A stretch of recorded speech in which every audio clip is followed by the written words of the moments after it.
Hey there, what is there in this life that you love the most? Is there anything that you do and you feel so much immersed in it that you do not think of anything else, and you feel as if all the ego, all the things that you have been thinking about, all the insecurities go away, melts away, and you are in the moment, living in the moment, doing it within the character, and you enjoy it from your heart and soul? Is there anything that you love that way? For example, it can be singing, it can be dancing, it can be anything that you do or you think about doing in the future. So if it is like that, then congratulations, the first step of what do you love doing is done. If it's not done yet, you can take a paper, you can write down whatever are the things that you think you might be liking, or you think you might love it, or you are doing it and you're loving it. So put them down in a list. Now select if you have that option. If you're not sure, select what the world needs. Is there anything in that list that the world needs that you can be paid for? And whatever it is, are you good at it? Can you give your 100% and be the best in doing whatever you do, whatever you love to do? If yes, then congratulations, that's your ikigai, something that you love, something the world needs, something you can be paid for, and then if you are good at it. If no, then also don't worry, continue doing whatever you're doing at this moment. That's perfectly fine. Eventually we will discover, and then again, if you at least know what you love, what the world needs, you are in a mission. Probably you are going to change this world and make it a better place to live in. Even if, for example, you love something and you're good at it, that's your passion, so at least you have discovered your passion. Else, if you're getting paid for something that the world needs, it can be a vocation, and if you are really good at it, you can be a professional in that aspect, in that field. So that's how, if you have even not got the insight about what is your ikigai, you still know what is your passion, you still know at least what you love. If not, just continue doing whatever you are doing, whatever interests you, and very soon we shall discover our own ikigai. And the best thing about this book Ikigai that I'm going to discuss with you guys today is that, just like any other self-help groups, self-help books, you finally have to decide on your own ikigai. You have to summarize your own thoughts. But yes, this book consists of 10 points in the end, which we will discuss. But then let's start from the beginning. So my name is Antarabhuyan, and I welcome you all to this particular session. And now that you know what this mysterious word ikigai is all about, let's go to chapter number 2 directly, which talks about the little secrets of how we can be young and happy even when we are aging. So these are the anti-aging secrets, which includes, what all these anti-aging secrets include, little things that add up to long and healthy life. For example, if we grow old, or in terms of age, we tend to stick to something, we don't want to change. So there can be two things. One, with perspective of life, we know this is correct. There can be the second thing, however, which is we don't even want to consider. We don't even want to consider giving it a change. We don't want to understand at all, because our mind is automated in a process for years, and we want to stick to it. We want to continue with it. We don't like the new kick of whatever new want to start in our life. So how can you get rid of that? You can play games. It will help you overcome the depression. And for example, we all can undergo stress from the drop 1 level to immense stress based on the work that we are doing in our lives. So how to get rid of this stress? First of all, we have to understand the stress to our body. It's just like a pathogen, and the antibodies that we have in our body works on the stress, or when we are under stress, exactly the same way, the way the body responds to antigens. So the way the body's antigens responds to the pathogens. So that's not healthy, right? That's not healthy at all. So do we have an option? Yes. What we can do is we can do meditation, we can do breathing exercise, we can do yoga, and some amount of, a pinch of stress is good because it keeps us going, it keeps us it makes us feel alive maybe as a human being, so that's fine. However, beyond a level, it can lead to depression, insomnia, high blood pressure, etc., etc. Finally, there is a secret. Since we were talking about secrets, the model's best kept secret, and that is 9 to 10 hours sleep, which a model takes before the day of the show. But what an average person can do is at least 6 to 8 hours sleep. Must be fine and must be okay, which generates melatonin in our body, which is good for everything else that we do. So finally, we must have a positive attitude towards life and level of emotional awareness. How can we get that? That's the point. So there comes in the third chapter, that is from logotherapy to ikigai. So there are various therapies which makes a person feel worth living. For example, they have given the examples of suicidal mother who all her life thinks that, okay, what have I been doing? And then finally, when she was made to imagine through this therapy, that imagine you're on your deathbed and she imagines that, oh, what a wonderful life I have lived. I have taken good care of my children. One of the children needed special care, and she did that. So she felt very proud about, she felt good about the life that she has lived, a life well lived. So she is okay about it and she is happy about it. So that's how you make people feel better about yourself, better about who you are as a person. Then comes the fourth chapter, that whatever you are doing, find a flow in it. If you have discovered your ikigai, well and good. If not, you love something definitely.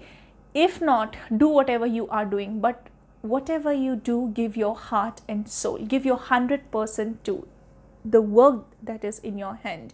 And have you heard about fasting? That is not eating a day, or intermediate fasting, 12 hours, 14 hours fasting. Similarly, we can do a fasting where it includes two things very important: 1 hour before you go to bed and 1 hour after you wake up. Wake up early. If you sleep early, wake up early, because only then you'll get 8 hours sleep, and then you'll wake up fresh and you'll wake up early. For some people, even 6 hours is good. And then you go for a walk rather than giving your time to the mobile phone, to the screens, to the LEDs as soon as you wake up. So give that time to yourself, live for yourself, and increase the concentration. And there is one chapter, chapter number 5, which includes the talks, the conversations, and the summary of what these great people who have lived over 100 years have to say about life. For example, they say that you live an unhurried life. One female who is 117 says that eat and sleep and you will live a long time. You have to learn how to relax. There is Maria who is 116, and she says, I have never eaten meat in my life. So again, then the next chapter speaks about a female who says that it's not what you eat, it's what you put here. A healthy mind will lead to a healthy body and a healthy life, and you'll live long. So that's the secret. And then there is Jane, who is 122, who was 122 basically, and then on his 120th birthday he said, I see badly, I hear badly, and I feel bad, but everything is fine.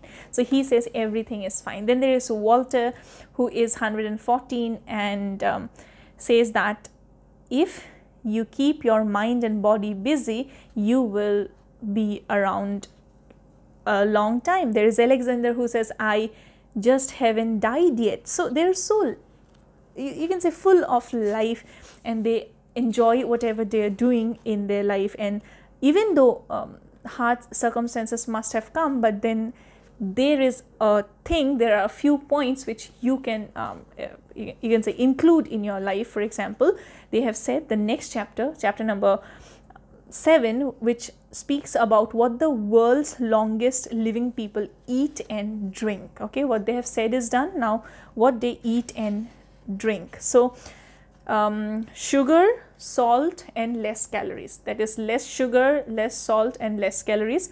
However, nutritional poverty should not happen. Like, for example, somebody is having all the junk food and no nutrition at all. That's not good. Okay, they take Okinawa people, that is the place Okinawa in Japan, they take more than 206 different foods, and nutritional poverty is not there, unlike many other countries.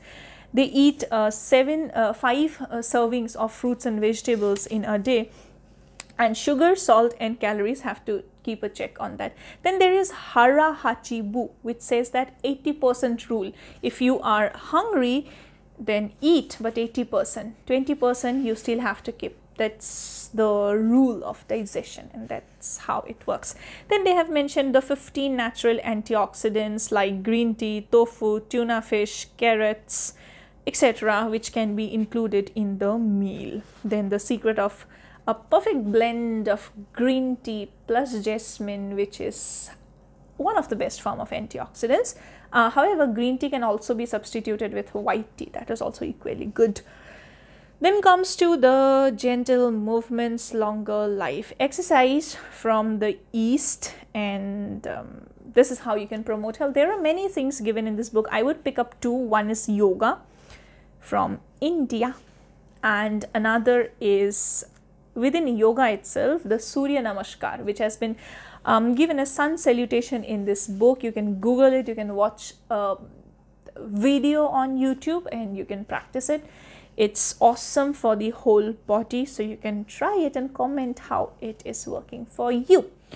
Now let us come to the last chapter of this book, that is, okay, after all these things also, if you feel that you're not resilient enough to take this, first of all, it's good to be resilient enough, fall 7 times and get up the 8 times and get back to work, and you're gonna rock it. That's what is, that's a Japanese proverb basically. However, yeah, there is another thing, the emotional resilience through Buddhism and Stoicism. And Stoicism, the way it works, Buddhism is like the Madhyam Marg, that is the middle path of everything, not the extreme ends.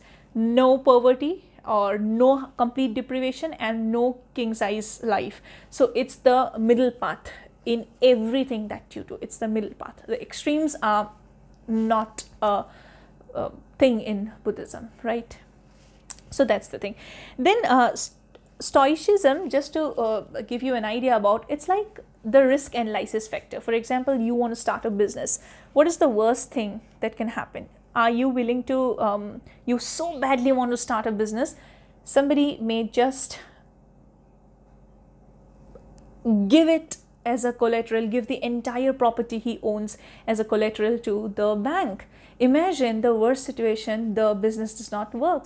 What will happen to the entire property? What will happen to the family? So that's the thing, the risk analysis. How much is the risk that you want to take in this case? So is there a solution? Okay, I got that. You must have understood the situation, but is there a solution? Yes.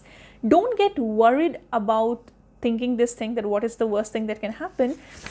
Don't get worried thinking about it. However, prepare for backup option. For example, you have a job that is vulnerable, you may lose it anytime. One thing, you can think about the worst thing every single day and get a headache that, oh my God, what do I do now? I may just lose my job. Second thing, start a secondary job or start earning from something else as well. For example, create more options, try to have a kitchen garden if that is possible for you. Try to sell some organic fruits and vegetables if that works out.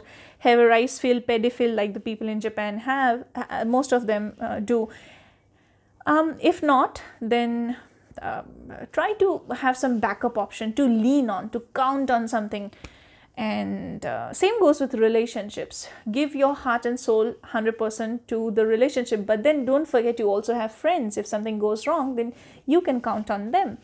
So it's just also they have given the example of the fixed term deposits, the investments. So you can make a proper differentiation between the investments that you want high returns and you want to take risk, and you want a fixed return and low risk option. So make it a wise decision on your part.